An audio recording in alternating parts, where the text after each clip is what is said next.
안녕하세요. 역사 2.0입니다.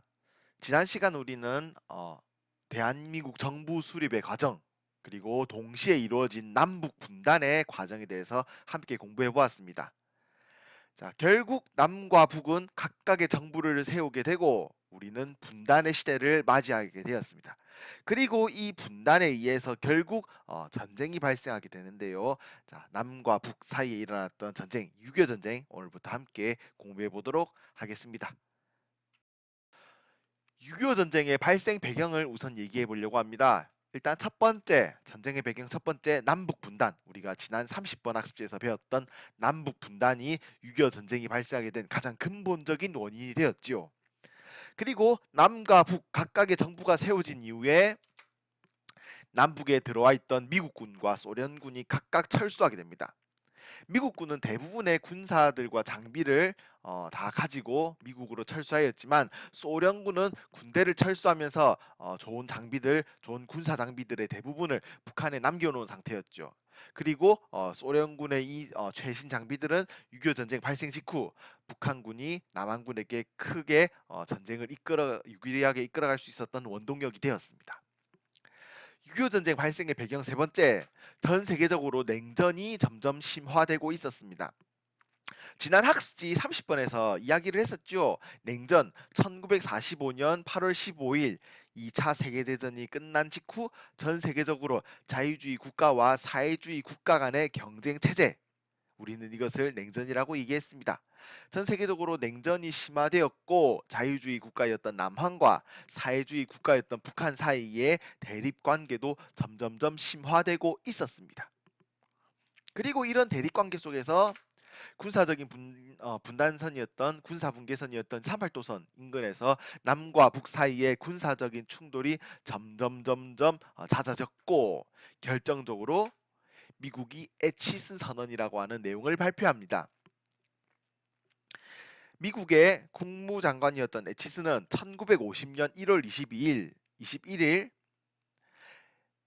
미국의 방위선을 설정합니다.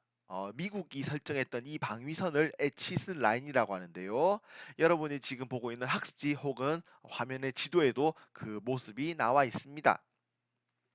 에치스 라인, 미국의 방위 한계선이었습니다. 그런데 미국이 설정한 이 방위선에서 우리 남한, 대한민국은 미국의 보호 범위에 포함되지 않았지요. 그리고 이것을 본 북한은 한반도에서 전쟁이 일어나더라도 미국이 개입하지 않을 것이라고 판단을 하게 된 것입니다. 이런 북한 내 판단 속에서 전쟁 준비가 이루어집니다. 북의 전쟁 준비 과정에서 소련과 중국 또한 북의 전쟁 준비를 적극적으로 지원해 주었지요. 이런 여러 가지 전쟁의 배경 속에서 전쟁의 발생 배경 속에서 결국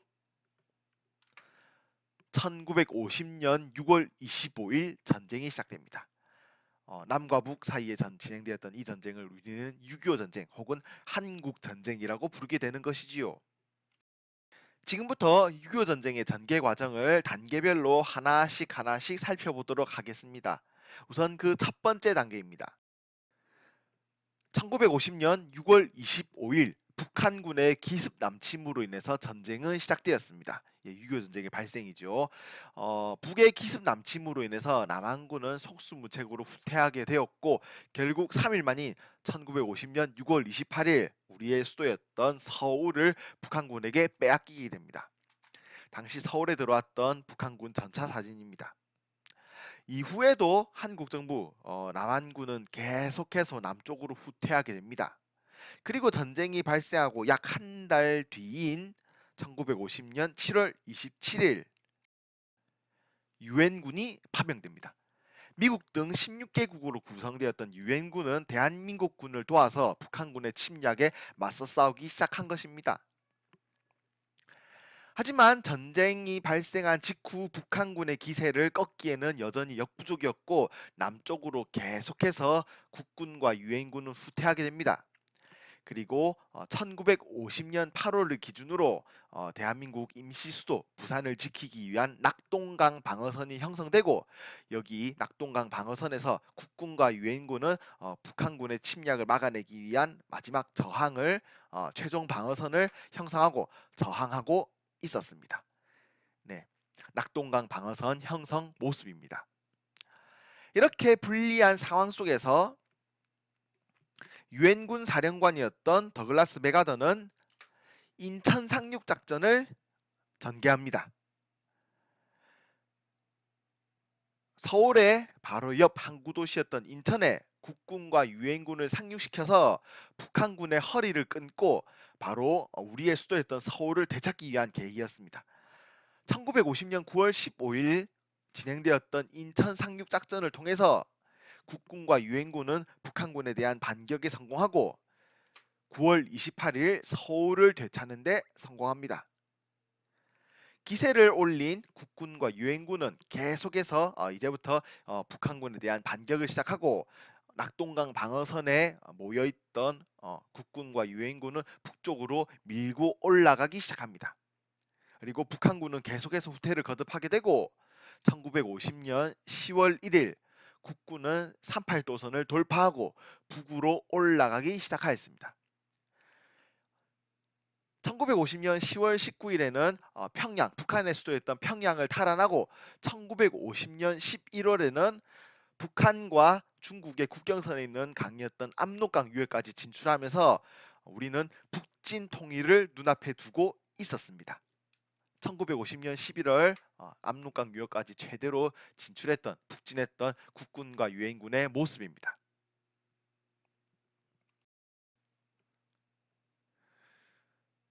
북진 통일을 눈앞에 두었을 때 북한의 동맹국이었던 중국군이 6.25 전쟁에 개입하기 시작합니다.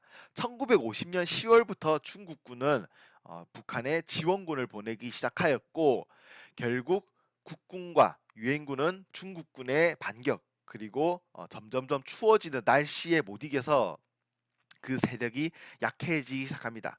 1950년 12월 흥남에서 진행되었던 대대적인 철수 작전을 시작으로 국군과 유엔군은 다시 남쪽으로 후퇴하기 시작하였고 결국 1951년 1월 4일 서울을 다시 북한군과 중국군에게 빼앗기게 됩니다. 우리는 이것을 일사후퇴라고 부르게 되지요.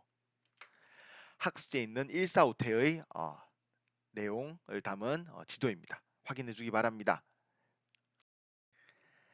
자, 서울을 빼앗았음에도 불구하고 북한군과 중국군 또한 일정 수준 이상으로 남쪽으로 계속 내려오는 데는 어려움을 겪었습니다. 국군과 유엔군은 다시 한번 북한과 중국군에 대한 반격을 시작하였고 다시 서울을 되찾게 됩니다. 그리고 이때부터 전선은 38도선을 중심으로 하여서 약간씩 오르내리는 전선의 교착 상태를 보이게 됩니다. 이렇게 전쟁이 점점 길어지면서 1951년 7월부터 전쟁을 멈추기 위한 정전협정이 시작되고 약 2년 뒤인 1953년 7월 27일 유엔군, 중국군, 북한군이 주체가 된 정전협정이 조인되게 되는 것입니다. 이때 당시 이승만 대통령은 정전협정 자체를 반대하였기 때문에 정전협정에 사인을 하지 않았습니다. 네, 정전 협정이 이루어질 때 서명을 했던 판문점 내부의 모습이 되겠고요. 자, 이 정전 협정을 기준으로 하여 6.25 전쟁은 전쟁을 잠시 멈추게 되었던 것이죠. 전쟁을 멈췄을 당시 이끌어진 선, 휴전선의 모습이 지금 학습지에 있는 지도에 나타나 있습니다. 그래서 선생님이 지금 보이는 지도에 휴전선이라는 말을 하나 더 표시해 보았습니다. 자, 많은 학생들이 휴전선과 38선을 헷갈려 하는데요. 자, 그 내용을 한 번 더 선생님이 추가 설명해 보도록 하겠습니다. 38선은 다음과 같이 얘기할 수 있겠군요. 1945년 8월 15일 일본이 항복한 이후 우리는 독립, 해방을 맞이하게 됩니다. 그리고 이때 우리 땅의 38도선을 기준으로 북쪽에는 소련군이 남쪽에는 미국군이 들어오게 됩니다.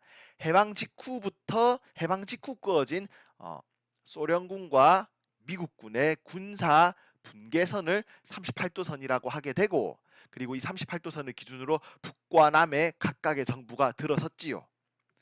이 38도선을 기준으로 북과 남이 서로 남과 북이 대립하고 있다가 북의 기습 남침으로 6.25 전쟁이 발생합니다. 3년간의 6.25 전쟁 끝에 전쟁은 잠시 멈추게 되고, 이때 전쟁이 멈출 당시의 기준으로 다시 한번 국경선, 다시 한번 분단의 선이 그어지게 되는데, 이 선을 우리는 휴전선이라고 부르게 되는 것입니다. 전쟁은 잠시 멈추게 되었지만 그 영향은 매우 크게 남아 있었습니다. 전쟁의 결과와 영향을 지금부터 살펴볼 텐데요. 자, 우선 첫 번째입니다. 전쟁 중에 수없이 많은 인명 피해가 발생했습니다. 특히 전쟁 중에 군인과 군인 사이에 발생한 인명 피해는 어쩔 수 없다 치더라도, 전쟁과는 전혀 상관없는 많은 민간인들이 집단 학살당하는 끔찍한 사건들이 여러 차례 발생하였습니다. 그리고 전쟁의 어지러움 속에서 가족을 잃게 되는 이산 가족이 수없이 많이 발생하게 되었지요. 자, 지금 보는 사진은 전쟁 중에 대동강 철교를 따라서 피난하고 있는 피난민들의 모습입니다. 전쟁 중에 부모를 잃은 전쟁고와의 모습이고요. 전쟁 중에 어린 동생을 업고 있는 아이의 모습입니다. 그 뒤에는 또 탱크가 함께 찍혀 있군요. 또한 전쟁을 거치면서 그나마 남과 북에 있던 경제시설, 산업시설들이 파괴되면서 전쟁 직후 남과 북은 큰 경제난을 겪게 됩니다. 자, 이런 국내 상황과 함께 전쟁 이후 국제적인 모습을 하나씩 살펴볼 텐데요. 자, 다음과 같습니다. 1953년 전쟁이 멈춘 직후 한미 상호 방위 조약, 우리가 흔히 말하는 한미 동맹이 체결됩니다. 그리고 전쟁 중 북한을 도와준 중국의 영향력이 북한에서 매우 강화됩니다. 또한 6.25 전쟁을 틈타서 일본은 경제적으로 큰 부흥을 하게 됩니다. 전쟁이 미친 영향은 이뿐만이 아니었습니다. 전쟁을 통해서 남북 간의 적대감이 심화되었으며, 전쟁의 과정에서 수많은 전통 문화재, 전통 문화가 파괴되었습니다. 그리고 전쟁을 겪은 남과 북의 정권들은 각각 독재 체제를 강화하게 됩니다. 남한의 경우 이승만 대통령이 전쟁 중에 발췌 개헌을 시도하면서 독재 체제의 모습을 점점 갖춰 나가기 시작하고요.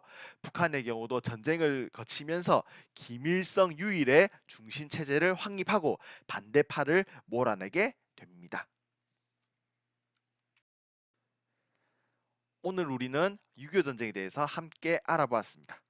자, 시험 점수를 따기 위한 공부와는 별개로 저는 학생들이 6.25 전쟁에 대해서 공부하면서 다음과 같은 내용들을 조금 생각해 보면 좋겠습니다. 우리나라를 지키기 위해서 목숨을 바쳤던 수많은 군인, 용사들의 용기에 대한 고민 한번 생각을 해보았으면 좋겠고요. 전쟁의 과정에서 일어났던 수많은 끔찍한 인명 피해의 사례들과, 그리고 이산 가족의 슬픔에 대해서도 한번 생각해 보았으면 좋겠습니다. 그리고 이 전쟁에 대한 공부를 통해서 결국 평화라고 하는 것이 얼마나 중요한지, 그리고 평화를 지키기 위해서 필요한 것은 무엇인지에 대한 고민도 학생들이 개별적으로 한번 해보았으면 하는 작은 바람이 있습니다. 다음 시간에는 이승만 정부의 여러 가지 정치적인 모습과 이승만 정부의 막을 내렸던 4.19 혁명에 대해서 함께 공부해 보도록 하겠습니다. 다들 정말 수고 많았습니다. 다음 시간에 만날게요.